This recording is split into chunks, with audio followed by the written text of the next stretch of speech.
আসসালামু আলাইকুম দর্শক মন্ডলী, সবাইকে আমন্ত্রণ। তবে আজকে কোনো প্রেডিকশন নিয়ে আপনাদের মাঝে হাজির হচ্ছি না। বাংলাদেশে ক্রিকেটের সিন্ডিকেট নিয়ে আপনাদের কথা বলবো। যারা হলো টিম ম্যানেজমেন্ট এবং টিম সিলেক্টর রয়েছে, তারা কি যে সিলেক্ট করে সেটাই তো আমি বুঝতে পারি না, না তারাই বুঝে না। বাংলাদেশের জনগণ বলতে সম্মত যারা আছে সাংবাদিক, তারা সবাই কিন্তু বিশ্লেষণ করে বাংলাদেশের ক্রিকেট নিয়ে।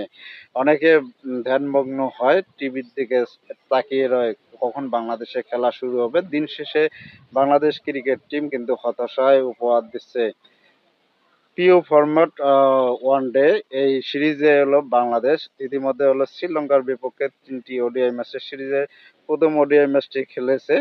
নিশ্চিত জয় পাওয়া ম্যাচটি, সেটা হলো শেষ পর্যন্ত নাটকীয় এক মঞ্চ তৈরি হয়েছে। সঙ্গে বাংলাদেশ একটি রেকর্ডেও নাম লিখেছে, সেটা হলো জয় রেকর্ড নয়, হারার রেকর্ড। লজ্জাজনক রান মাত্র 5 রানে 7 উইকেটের পতন, এটা হলো এক চরম নাটকীয়তা। তবে মনে হচ্ছে যে বাংলাদেশের এই আকাশ ছোঁয়া পারিশ্রমিকটা হলো তাদের পারফরমেন্সের উপর ভিত্তি করে তাকে নামিয়ে দেওয়ার দরকার এবং কমিয়ে দেওয়ার দরকার। নয়তো বাংলাদেশের ক্রিকেটের আরো অবনতির দিকে যাচ্ছে, আরো অবনতির সামনের দিকে আসছে।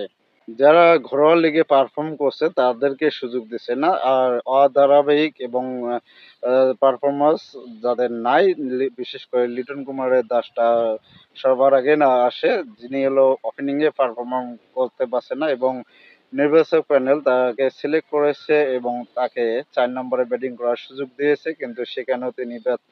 বিশেষ করে শ্রীলঙ্কার বিপক্ষে 3টি ম্যাচ খেলেছে এবং 3টি ম্যাচে এলো ডাক মেরেছে এবং লাস্ট যে 6টি ম্যাচ খেলেছে তার মধ্যে 4টিতে হলো ডাক মেরেছে। এরকম খেলোয়াড়কে কিভাবে নির্বাচন করে সেটাই বুঝতে পারি না। যদিও হলো টি-20 অধিনায়ক লিটন দাস থাকে, সেজন্য হলো যে ওডিআইতে তার পারফরমেন্স না থাকা সত্ত্বেও যে বিবেচনা করতে হবে, এটা এমন কোনো কিছু না। ইনফর্ম পারফর্ম করা হলো যে নুরুল হাসান সোহেল, তাকে আমরা সুযোগ দিচ্ছি না এবং নাইম শেখ, সে হলো ঘরোয়া লিগে গত আসর এবার এর আসরেও ভালো পারফর্ম করেছে এবং নিউজিল্যান্ড এ দলের বিপক্ষে হলো ভালো পারফর্ম করছে এবং সেঞ্চুরি করে নিয়েছে, তাকে আমরা সুযোগ দিচ্ছি না। আপনারা এই জিনিসটা কিভাবে বিশ্লেষণ করবেন? আগামীকাল অবশ্য বাংলাদেশ এবং শ্রীলঙ্কার দ্বিতীয় ওডিআই ম্যাচটি অবশ্যই নিশ্চিত যে দ্বিতীয় ওডিআইতে হয়তো লিটন দাসকে দেখা যাবে না এবং পারভেজ হোসেন ইমনের জায়গা হয়তো বা নাইম শেখকে দেখা যেতে পারে। অবশ্যই আমরা আবার প্রেডিকশন নিয়ে হাজির হব। তবে বাংলাদেশের ক্রিকেটের প্রেডিকশন দেব বা ফুটবলের প্রেডিকশন কি দেব, সিন্ডিকেটে ভরপুর।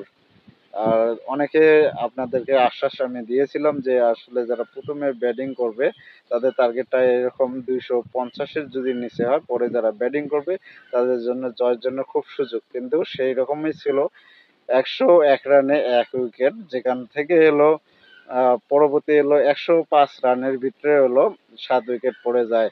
নাটকীয়তায় শেষ পর্যন্ত লজ্জার হার নিয়ে মাঠ ছাড়ে বাংলাদেশ এবং 3 ম্যাচের ওডিআই সিরিজে 1-0-তে পিছিয়ে রয়েছে।